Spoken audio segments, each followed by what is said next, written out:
안녕하세요. 자, 이번 시간에는 우리가 이제 여러 고전들을 비판적으로 읽고 뭐 이런 얘기들을 내가 하고 있는데 그 문헌들에 자주 나오는, 그리고 이제 이런저런 철학책들을 보면 자주 나오는 개념, 덕이란 무엇인가 라는 주제로 간단한 얘기를 좀 해보려고 합니다. 그러니까 이 덕에 관련한 어떤 철학적인 내용까지 담을 생각은 없고요. 그 철학적인 내용들을 이해할 수 있는 기본적인 어떤 상식, 바탕, 뭐 이 정도 얘기를 하려고 합니다.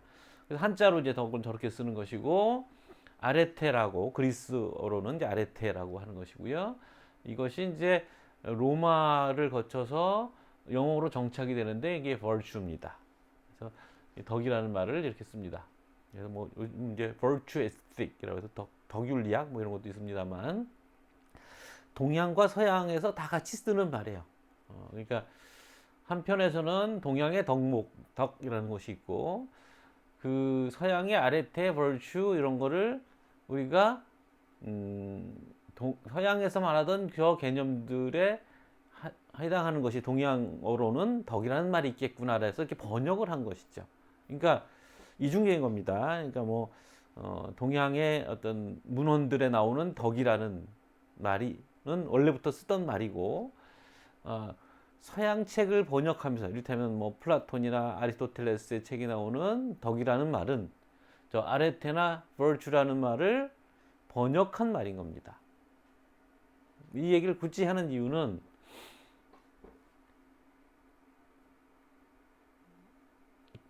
서양의 아레테나 virtue가 동양의 덕이구나라고 해서 이렇게 번역을 했지만 완전히 똑같다는 보장은 없는 거예요.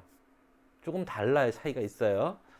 기본적으로는 뭐 어떻게 같다고 할 수 있지만, 그래서 그 차이를 좀 생각해 둘 필요가 있다는 의미에서 번역을 하는 거예요. 하나는 원어이면서 동시에 번역을 하는 거예요. 동양 문헌에서는 원어지만 서양 문헌에서는 이건 번역을 하는 거, 그걸 좀 생각해 두라는 말씀입니다. 우선 덕의 사전적 의미. 이제 사전이라는 것이 갖고 있는 게 뭐냐면, 우리가 덕이라는 말로 어떤 것을 떠올리는가. 그러니까 이게 맞고 그름, 철학에서 따지는 옳고 그름의 문제는 아니고, 덕이라는 말이 일종의 현상이죠. 언어 현상. 그걸 해서 우리가 이제 대충 어떤 생각을 갖고 있는지, 우리가 의사소통이 되는 거니까, 덕이라는 말로 이루어지는 의사소통 속에서 서로 대략 이해하고 있는 게 뭔지를 좀 봅시다. 첫 번째, 네 가지 정도 뜻이 있던데, 도덕적, 윤리적 이상을 실현해 나가는 인격적 능력이라고 되어 있습니다. 뭐 자세히 설명하지 않겠습니다. 철학이 아니니까. 인격적 능력. 그러니까 뭐 용기, 그렇죠? 절제 이런 거 다 인격으로서 갖고 있는 능력이잖아요. 그래서 뭐 이런 말 쓴다는 거예요. 예문. 덕이 높다. 그 사람은 덕이 높은 사람이다. 옛날 말이긴 합니다. 막 이런 식의 예문은 요즘 잘 안 쓰죠. 그런데 덕이란 말 자체를 잘 안 쓰죠, 우리가. 그러니까 이런 의미로는 잘 안 쓰지. 근데 이게 그러니까 일상어로는 잘 안 쓰고 학문어로 쓰는 거죠, 이거는 보통. 두 번째. 근데 옛날에는 일상어로도 썼단 말이에요. 덕이 높다는 말. 물론 이제 요즘도 그 특히 이제 스님들, 이런 분들이 덕이 높은 스님 이런 얘기합니다. 이건 약간 좀 뭐랄까 예지력도 있고 뭐 이랬을 때 쓰는 말이긴 한데, 두 번째, 공정하고 남을 넓게 이해하고 받아들이는 마음이나 행동. 요게 내가 보기엔 약간 동양적인 것 같아요. 덕을 베풀다라는 말, 남을 넓게 이해하고 받아들인다는 거잖아요. 도량이라고 말도 하고, 이를테면 우리 이제 그 무슨 장군들 구별할 때, 또는 뭐 감독, 운동 경기 감독들 얘기할 때 장군에 비유해서 하는 거죠. 덕장, 지장, 뭐 용장 이런 말 있잖아요. 왜 그 이순신을 다루는 삼부작 있잖아요. 노량해전, 한산, 그다음에 뭐였죠? 세 개인데 그 마지막 작품이 남아 있잖아요. 그래서 그게 용장, 첫 번째 작품은 용장, 두 번째 작품은 지장, 세 번째, 그렇죠? 세 번째 작품이 덕장인가? 뭐 그렇게 된다는 것 같았어요. 그래서 거기서 덕장이란 말이 그 이를테면 운동경기 감독들이 덕장이라는 말은 선수들의 자율성을 보장해주고 선수들에게 이렇게 선수를 폭넓게 잘 수용한다 뭐 이런 뜻으로 쓰는 말이거든요. 그럴 때 덕이라는 개념을 우리는 이제 그렇게 쓴 거예요. 그래서 고대 그리스에도 이제 이 말을 씁니다. 근데 그 덕의 한 부류이지. 이것도 그러니까 뭐 관대함이라든가 뭐 이런 거죠. 근데 우리는 이제 덕이란 말의 의미 자체가 이제 관대함이라는 뜻으로 사용하기도 할 정도로 꽤 중요하게 생각하는 것 같고, 또 하나가 베풀어준 은혜나 도움, 누구 덕을 보다 이런 말 쓰잖아요. 아, 네 덕에 이번에 그 일 잘 해결했어. 그런 말로 씁니다. 근데 묘하게 서양에도 in virtue of, in the virtue of 이라는 말이 있습니다. 수고로 누구의 덕으로 이런 식으로 쓰는 거거든요. in virtue of 뭐뭐의 덕으로 이런 말 씁니다. 사람뿐이 아니라 물건으로도 써요. 근데 이것도 이제 겹치는 거죠. 동서양이. 네 번째, 착한 일을 하여 쌓은 업적과 어진 덕, 덕을 쌓다란 말입니다. 이건 서양에는 없는 개념인 것 같아요. 요거 그다음에 요거 이 두 개는 상당히 흡사한 거고, 요건 약간 좀 다르고, 요거는 서양에는 없는 것 같고. 자, 그래서 뭐 동양 철학 시간도 아니지만 간단한 얘기. 동양의 덕은 어떤 의미일까? 일반적 의미로 보면 아까 얘기랑 비슷해요. 인간의 삶에 나타나는 모든 종류의 바람직한 인격과 그 인격의 발현으로 나타난 결과. 말이 좀 어렵습니다만 바람직한 인격, 여기 포인트 생각하시면 되겠죠. 유덕하다 뭐 이런 표현을 쓸 때 그런 거고요. 성덕군자, 덕을 이룬 군자다 뭐 이런 식으로 하기한 이런 방식이고, 그다음에 결과 얘기는 공덕, 뭐 은덕, 무슨 덕택 뭐 이런 말들, 이게 결과죠. 어떤 용기를 발휘해서 또는 남을 도와주는 아량과 뭐 이런 것들을 통해서 이루어낸 결과물 자체도 또 덕이라고 부르는 거죠. 공덕. 그다음에 이제 학문적 의미에서, 그러니까 뭐 육아나 뭐 이런 데서, 특히 육아에서 쓰는 건데, 사회적인 관계 속에서 어떤 위치에 있는 사람에게 요청되는 당위이며 동시에 그 당위를 실천할 수 있는 힘. 그러니까 부모와 자식 간의 관계에서 부모는 자식을 사랑하는 거죠. 그 사랑을 요구하고 그 사랑을 할 수 있는 능력, 자식이 부모에게 하는, 요구받는, 자식된 도리로 부모에게 하는 게 효고, 그 효를 할 수 있는 능력과 마음이 효심이죠. 그러니까 효심을 갖고 있어야 효를 할 수 있는 거죠.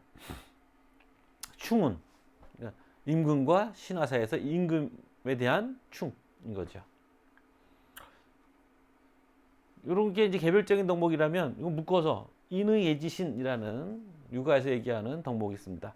어질고 의롭고 예를 차리고 지혜롭고 믿음이 있다. 인의예지신. 여기에 5가지 오상이라고 부르는데, 이 5가지와 관련된 얘기들을 또 뭐 맹자니 이런 데서 길게 하고 있습니다만, 여러분들 한번 이렇게 정리해 보라는 의미에서 이렇게 쭉 예를 들었어요. 그래서 그러니까 뒤에도 나오겠습니다. 군군신신 뭐 이런 말이 있어요.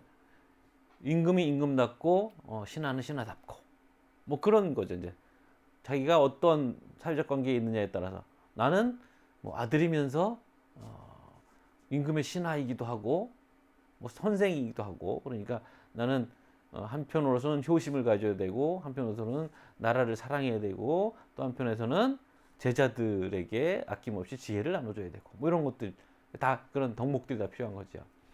뭐 그런 얘기고, 그다음에 덕과 재주 또는 기술, 이거 관계도 이제 앞으로 우리 프로타고라스 얘기하면서 뭐 자주 나올 텐데, 재능이 어떤 사태와 문제를 해결하는 능력 자체를 의미한다면, 덕성은 이러한 재능이 바른 방향으로 쓸 수 있게 하는 능력이다. 무슨 소리냐면, 내가 자주 쓰는 말인데 야구 선수가 있어요. 얼마 전에도 좀 뭐 그런 사건이 좀 났습니다만 야구 선수가 투수가 공이 엄청 빨라.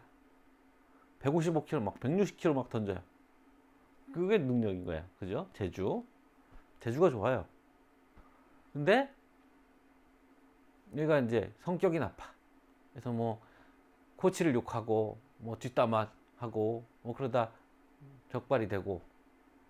그러니까 제주는 좋은데 성품과 인격의 문제가 생기다. 이게 덕성의 문제가 있는 거죠. 그럴 때 우리가 쓰는 말이 재승덕박 또는 재승박덕이라는 말도 씁니다만 원래 순서는 이게 맞겠죠. 제주는 승, 이기승전데 좋은데 덕은 얇다, 부박하다, 얇다, 부족하다 이런 말이죠. 그래서 제주가 좋으면 덕이 없다는 뜻은 아니고 제주는 좋은데 덕이 없어서 안타깝다는 소리죠. 그래서 덕이 없으면 아무리 제주가 좋아도 그 제주를 제대로 살려 쓰기가 힘들다. 뭐 이런 소리입니다. 그래서 제주와 덕이 같이 가야 된다라는 얘기고요. 반대인 사람들도 있죠. 뭐 덕은 많은데 덕은 좋은데 제주가 좀 부족한 사람도 있습니다. 착한 사람이라고 보통 우리가 얘기하는 사람들. 그래서 이제 이 얘기를 왜 하냐면 덕이 능력인데 어떤 독특한 능력인지를 생각해 봐야 돼요. 제주와 비교해 보면 그 덕이 갖고 있는 독특한 능력. 사실은 자기 관리 능력인 거예요. 사람과 사람의 관계에서 자기 어떤 성정을 어떻게 관리해 나가느냐는 그 능력의 문제인 거죠. 자, 그런 얘기들이 이제 우리가 서양의 덕에서 좀 더 잘 찾아볼 수가 있습니다. 아레테 또는 벌추라고 하는 건데, 아레테라는 말은 이제 고대 그리스에서 쓰는 말이에요. 그래서 몇 가지 뜻이 있는데, 첫 번째 사물이나 직업적 능력의 뛰어남이란 뜻으로 원래는 주로 쓰던 말입니다. 그러니까 호메로스라고 아시죠? 일리아스나 오디세이아 이 작품을 쓴 호메로스의 작품, 기원전 8세기의 작품에서는 아레테가 쓰이는 방식이에요. 뭐 신발의 아레테 이런 말을 씁니다. 사실은 이것도 묘하게 동양의 덕에도 사물이 갖고 있는 성질도 덕이라고 부릅니다. 그래서 신발의 아레테. 이 아레테란 말이 어원이 뭐냐에 대해서 좀 논란이 있습니다만 뛰어남, 좋음, 뛰어나게 좋음 이런 식으로 생각하시면 신발이 신발로서 제 기능을 잘 하는 상태, 발이 편하고 뭐라든가 예를 들면 그리스에서 온 말이 샌달인데 산달로스라고 불렀어요. 그리스 사람들이 샌달 같은 식의 신발을 신었거든요. 근데 그 헤르메스 아시죠? 제우스의 심부름꾼 전령 헤르메스가 신는 신발은 날개가 달렸어요. 그래서 하늘을 날아다녀요. 그래서 헤르메스의 신발의 아레테, 목적지까지 빨리 데려다 주는 거죠. 그런 거예요. 그 신발이 아레테를 갖고 있단 말은 그 신발은 좋은 신발이라는 뜻이에요. 또는 땅의 아레테라는 말도 씁니다. 토질이 좋다는 뜻입니다. 토질. 그리고 대장장이 아레테 그러면 그 대장장이가 쇠로 물건을 만드는데 탁월한 솜씨를 갖고 있는 거죠. 대장장이 아레테는 뭐냐면 대장장이 일을 잘하는 겁니다. 신발 만드는 사람은 신발을 잘 만드는 그게 아레테죠. 이게 원래 이런 식으로 개별적인 것들에 썼던 얘기인데 좀 더 일상적으로 가면 이제 아까 동양에서 또는 일상적으로 얘기하는 내용과 좀 비슷한 사회적 관계에서 요구받는 품성이나 능력. 영어 벌추를 보시면 그 벌추에 여러 가지 뜻이 있는데 그 중에 정숙하다라는 뜻이 있습니다. 여성에게 요구하는 어떤 덕목이죠. 이게 좀 보수적인 사회였을 때. 그래서 이제 벌추라는 말이 좀 안 좋은 뉘앙스가 있어요. 이런 의미에서. 여성에게 정절과 정숙 뭐 이런 걸 요구하는 이런 벌추, 여성의 덕이죠. 그러니까 말하자면. 그러니까 남편의 덕도 있을 거고 아이들의 덕도 있고. 그러니까 플라톤의 메논 편에 보면 덕이란 무엇인가? 라는 질문을 던지니까 메논이라는 사람이 덕은 뭐 부인의 덕도 있고 남편의 덕도 있고 뭐 노예의 덕도 있고 그렇다 뭐 이런 얘기 하거든요. 그럴 때 말하는 이런 겁니다. 그래서 아까 이제 동양의 덕에서 나온 거고 이 동양 말이긴 하지만 논어에 나오죠. 이게 군군신신 부부자자. 임금은 이게 한자 갖고 있는 참 매력이에요. 임금은 임금답고 신하는 신하답고 아버지는 아버지답고 자식은 자식답다. 이게 말하자면 그 덕성, 사회적 관계 요구받는 품성이라는 능력입니다. 그렇게 요구받으니까 그 요구받는 걸 해낼 수 있는 능력인 거죠. 그래서 이거는 이제 뭐뭐답다라는 말로 우리가 얘기할 수 있어요. 무엇다움인데, 이제 여기가 좀 일상적인 얘기였다면,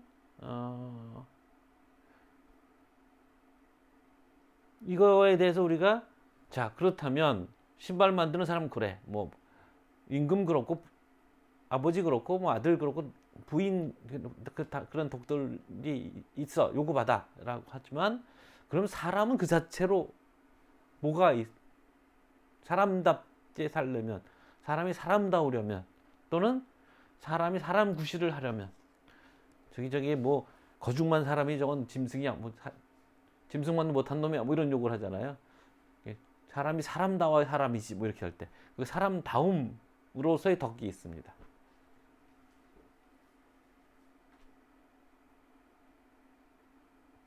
그래서 이제 예를 들면 역시 호메로스 시대에 아레테라는 말은 그냥 용기라는 뜻으로 썼어요. 그의 아레테를 보라, 뭐 그러면 그의 용기를 보라는 뜻이었어. 그냥 번역 없이 아레테는 용기와 동일어였던 거예요. 왜냐, 이 호메로스 작품들은 전쟁 얘기잖아요. 전쟁에서 사람 구실을 제대로 하려면 용기가 있어야 되는 거죠. 용맹해야 되는 거죠. 그래서 용기라는 뜻으로 그냥 썼던 거예요. 아까 얘기했던 아레테라는 말이 라틴어를 거쳐서 벌추라는 말로 됐다는데, 그 라틴어가 바로 비르투스입니다. 어떤 의미에서는 로마 사람들이 아레테를 번역하기를 비르투스로 번역한 거죠. 로마식 사고가 들어있어요. 여기는 저 비르투스라는 말은 사내다움이라는 뜻도 있고, 여기 힘이라는 뜻도 있습니다. 그러니까 남자는 힘이 세야지 제구실을 한다, 이런 거죠. 로마도 이제 군사 문화가 되게 강하니까. 그래서 결국 이제 사람 구실하는 남자 구실을 하려면 힘이 세야 돼, 용기가 있어야 돼, 뭐 이런 것에서 플러스 나중에 절제, 정의, 지혜 이런 것들이 이제 더 추가가 됩니다. 그러니까 사람이 사람답게 살려면 이제 전쟁의 시대뿐이 아니라 평화의 시대에도 우리에게 필요한 게 뭐냐? 이게 이제 플라톤의 질문이에요. 절제, 시민으로서 이게 전쟁의 방식이 달라진데도 사실은 이유가 있습니다. 왜냐하면 예전에는 그 호메로스 시대의 전쟁은 어떻게 했냐면, 전차를 타고 가서 적진에 깊숙이 들어가서 뛰어내려 갖고 거기서 막 사람들을 죽이는 거죠. 상대 장수랑 맞붙고. 그래서 개인의 능력이 굉장히 중요했고, 그러려면 미친 듯이 싸울 수 있는, 광기에 휩싸여서 싸울 수 있는 그런 용기, 용맹, 이런 게 필요한 건데, 이게 기원전 6, 7세기로 넘어오게 되면 싸움 방식이, 여러분들 이제 영화에서 많이 봤을 텐데, 이렇게 스크럼을 짜고 열과 줄을 서서 갑옷을 다 입고 창을 들고 상대방을 찌르는, 줄을 맞춰서. 그러면 앞에서 창을 찌르는데 내가 무서워서 도망가면 이 뒤에가 다 무너지잖아요. 그러니까 아무리 무서워도 후퇴하지 않고 물러서지 않고 상대와 맞서야 되거든요. 그러니까 자기의 두려움을 이렇게 억제해야 되는 거죠. 절제, 이런 덕목들. 시민이 중요하게, 귀족에서 시민의 사회로 오면서 중요한 덕목이 된 것이 이제 절제, 그 다음에 정의로움, 그 다음에 지혜, 이런 것들이 이제 추가되는 거거든요. 그러니까 어떤 사회에서 그 한 사회 구성으로서 그가 훌륭한 사회적 관계를 맺기 위해서 필요한 것들이 이제 덕목이 된 거죠. 그리고 이것들에 대해서 이제 플라톤, 소크라테스, 소피스트, 아리스토텔레스 등이 질문을 던지는 겁니다. 덕이란 무엇이고, 덕을 어떻게 배워야 하고, 어떻게 가르칠 것이고, 덕의 본성은 무엇인가 등등의 질문들을 던지는 것이죠. 자, 오늘은 덕에 대해서 개괄적인, 그러니까 철학적인 질문을 던지기 위한 바탕으로서의 덕에 대한 기본적인 얘기들을 좀 해봤습니다. 수고했습니다.